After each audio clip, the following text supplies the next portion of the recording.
Sa kahabaan ng disyertong daan sa New Mexico, si Frank Breaker ay nagmamaneho sa isang malawak na highway. Siya ay walang humpay na hinahabol ng isang kakaiba at makapangyarihang estranghero, The Collector, isang demonyo na nag-anyong tao upang tugisin ang kanyang biktima. Ang pagtugis ng Collector ay hindi lamang para kay Breaker, ngunit para sa isang malakas na artifact na maaaring magbigay ng balanse ng universo sa mga kamay ng kasamaan. Ang kanilang mabilis na paghabolan ay nauwi sa isang marahas na banggaan, kung saan halos hindi nakatakas si Breaker sa sasakyan. Ang kanyang katawan ay bogbog, habang desperado na makalayo mula sa demonyo na ngayon ay humahabol sa kanya. Si Uncle Willie, isang lokal na alcoholic at mabait ngunit hindi mapagkakatiwalaan na lalaki, ay nakita si Breaker at nag-aalok sa kanya ng tulong. Inihatid siya ni Willie sa isang kalapit na bayan, kung saan may alam siyang lugar na maaaring mag-alok ng kanlungan. Ang lugar pala ay isang luma at abandonadong simbahan na matagal nang ginawang boarding house. Ang gusali ay tahanan na ngayon ng isang grupo ng iba't ibang uri ng tao, bawat isa ay may kani-kanyang magulong nakaraan. Wala ni isa sa kanila ang nakakaalam na malapit na silang maipit sa isang malaking labanan sa pagitan ng mabuti at masama. Sa loob ng boarding house, ang mga residente ay ang mga taong nalugmok sa mahihirap na panahon o may itinatago sa kanilang mga nakaraan. Si Irene, isang mabagsik at mainitin ng loob na babae na nagmamay-ari ng boarding house, ay nagpupumilit na panatilihin ito sa pagtakbo. Ang dati niyang ipinagmamalaki na simbahan ay isa ng nagsisilbing kanlungan ng mga nangangailangan. Pagkatapos ay nariyan si Cordelia, isang prostitute na sinusubukang itago ang kanyang nararamdaman na hirap sa pamamagitan ng kanyang panlabas bilang malakas na babae. At si Wally, isang malumanay na postal clerk na nag-iisa. Si Jerryline, isang convict na pinakawalan sa trabaho, ay sinusubukang buuin muli ang kanyang buhay at patunayan na siya ay isang nagbagong babae. Si Roach, ang bastos na kusinero, na walang pakialam sa sinuman maliban sa kanyang sarili. Lahat sila ay walang kamalayan na ang kanilang mga kapalaran ay malapit ng magbago. Ang tensyon ay tumaas nang dumating si Roach sa boarding house, na nagsasabi tungkol sa isang pagtatangkang pagnanakaw ng kotse. Hindi niya alam na si Breaker ang nagtangkang nakawin ang sasakyan ng kanyang amo. Ang agresibong pag-uugali ni Roach kay Breaker ay naging dahilan upang maghinala si Irene, at tumawag siya sa sheriff ng tulong. Si Sheriff Topper at ang kanyang kasama na si Bob, ay dumating sa pinangyarihan, sa simula ay hindi alam ang tunay na dahil ng mga kaganapang nangyayari. Ang Collector, isang dalubhasang manipulator, ay nagkumbinsi sa kanila na si Breaker ay isang mapanganib na magnanakaw at isang lalaking hindi titigil upang makuha ang gusto niya. Sa boarding house, tinanong nina Sheriff Topper at Deputy Bob si Breaker, na natuklasan na may dala siyang maling ID at nagtataglay siya ng hindi pangkaraniwan at misteryosong artifact. Ang artifact, na binabantayan ni Breaker sa kanyang buhay, ay napakahalaga. Gayunpaman, hindi alam ng sheriff at ng kanyang representante ang tunay na katangian nito. Ang Collector, na dahan-daang nagsimulang ihayag ang kanyang tunay na kapangyarihan bilang demonyo ay minanipula sila upang arestuhin si Breaker. Sa hindi inaasahan na pagpapakita ng kanyang kapangyarihan, pinatay ng Collector si Sheriff Topper sa pamamagitan ng pagwasak sa kanyang bungo gamit ang isang mabagsik at supernatural na suntok. Gumamit ang Collector ng isang ritual ng dugo. Ikinalat ang kanyang sariling dugo sa lupa, na lumilikha ng isang daanan para sa isang hukbo ng mga demonyong alagad. Ang mga nilalang na ito ay halimaw at napakapangit, at lahat sila ay may iisang misyon, upang kunin ang artifact at patayin si Breaker. Ginagamit ni Breaker ang artifact upang maglagay ng proteksyon na selyo ng dugo sa paligid ng boarding house. Sinabi niya sa natitirang mga residente na dapat silang manatili sa loob at manatili hanggang umaga, dahil ang sinag ng sikat ng araw ay magpapahina sa mga puwersa ng demonyo. Ngunit sa kabila ng mga proteksyon na inilagay niya, ang psychic power ng Collector ay napakalawak, at sa lalong madaling panahon ay sinimulan niyang manipulahin ang mga residente ng boarding house ng paisa-isa. Ang pinakamalaking trahedya sa mga manipulasyong ito ay si Cordelia. Ginamit ang kanyang kahinaan upang madaling makontrol ang isip niya ng Collector. Inaakit niya si Wally at pinatay ito.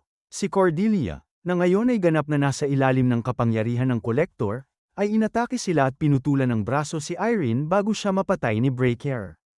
Ang grupo ng ilang mga nakaligtas, ay sumusubok na tumakas sa boarding house sa pamamagitan ng mga nakatagong tunnel sa ilalim ng simbahan.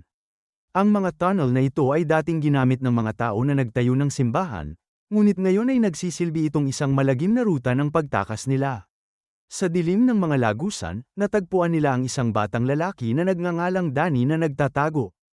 Gayunpaman, ang mga demonyong taong bayan, na ngayon ay sinapian ng madilim na puwersa, ay nagtutulak sa kanila pabalik sa simbahan. Napilitan si Breaker na ibunyag ang buong katotohanan tungkol sa artifact at ang kahalagahan nito. Ipinaliwanag niya na ang artifact ay ang huli sa 7 cosmic key na ginagamit ng mga demonyo upang ituon ang enerhiya ng universo at kontrolin ang paglikha. Nang matuklasan ng Diyos ang mga plano ng mga demonyo, ikinalat niya ang mga susi sa buong sansinukob at lumikha ng liwanag upang palayasin ang mga demonyo. Ang artifact na hawak ni Breaker ay ang huling susi, ang huling piraso ng puzzle na magbibigay daan sa kolektor at sa kanyang hukbo ng demonyo na mabawi ang kanilang nawalang kapangyarihan. Upang maprotektahan ang susi mula sa kasamaan, inatasan ng Diyos ang isang magnanakaw na nagngangalang si Ratch na punan ito ng dugo ni Kristo, na ginagawa itong parehong sagrado at nakamamatay. Ang susi ay pinagpapasapasahan mula sa tagapag-alaga patungo sa bagong tagapag-alaga sa loob ng maraming siglo. Bawat isa ay pinupuno ito ng kanilang sariling dugo upang mapanatili ang kapangyarihan nito. Si Breaker, isang sundalo noong unang digmaang pandaigdig, ay tinanggap ang susi mula sa kanyang pinunong opisyal bago mamatay. At ipinagkatiwala sa kanya ang proteksyon nito. Habang sinasabi ni Breaker sa mga residente ang kasaysayan ng susi, biglang nawala si Danny, nawala ng walang bakas. Si Jerryline, na determinadong iligtas ang bata ay pinangunahan ng paghahanap sa kanya. Samantala, si Roach, ay ninakaw ang susi kay Breaker sa kanyang satchel. Sa attic ng simbahan ay nakita nila si Danny, si Irene at Bob ay nakagawa din ng pagtuklas na si Wally ay nagpaplano na salakayin ang lokal na tanggapan ng post office gamit ang mga armas sa isang baul, na nagbabalak na magdulot ng kaguluhan at karahasan sa bayan. Sa kaalamang ito, naghahanda sila para sa susunod na mga pag-atake ng demonyo. Ang kolektor, na naramdaman na malapit na ang kanyang tagumpay, ay minanipula si Uncle Willie. Si Willie, isang lasing Jiro ay naging isang brutal na puwersa ng kasamaan, at umaatake ng mabangis sa kanila. Sa kaguluhang naganap, nakipagkasundo si Roach sa kolektor, ipagpapalit niya ang kanyang kalayaan para sa artifact. Si Roach, na desperado na iligtas ang kanyang sarili, ay ibinigay ang susi, ngunit ipinagkanulo siya ng kolektor sa pinakamabangis na paraan, pinatay siya sa ilang sandali matapos makalayo si Roach. Sa paniniwalang nakatakas siya sa kamatayan. Habang patuloy ang labanan, kinukuha ni Breaker ang susi mula sa hawak ng kolektor. Isinakripisyo nina Irene at Bob ang kanilang mga sarili sa isang pagsabog, para pigilan ang natitirang mga alipores ng kolektor. Ngunit kahit na tila nawawala ang pag-asa, naabot ng kolektor ang kanyang huling layunin. Namanipula niya si Danny at ginagawang sandata ang bata. Si Danny, sa ilalim ng kontrol ng kolektor, ay nabigyan ng malaking pinsala si Breaker. At sinipa si Danny ni Jerryline sa bintana na may selyo at sumabog. Ngunit sa kanyang mga huling sandali ni Breaker, ibinigay niya kay Jerryline ang susi at hinirang bilang bagong tagapag-alaga. Sa pagkamatay ni Breaker, nawala ang bisa ng mga blood seal sa buong bahay.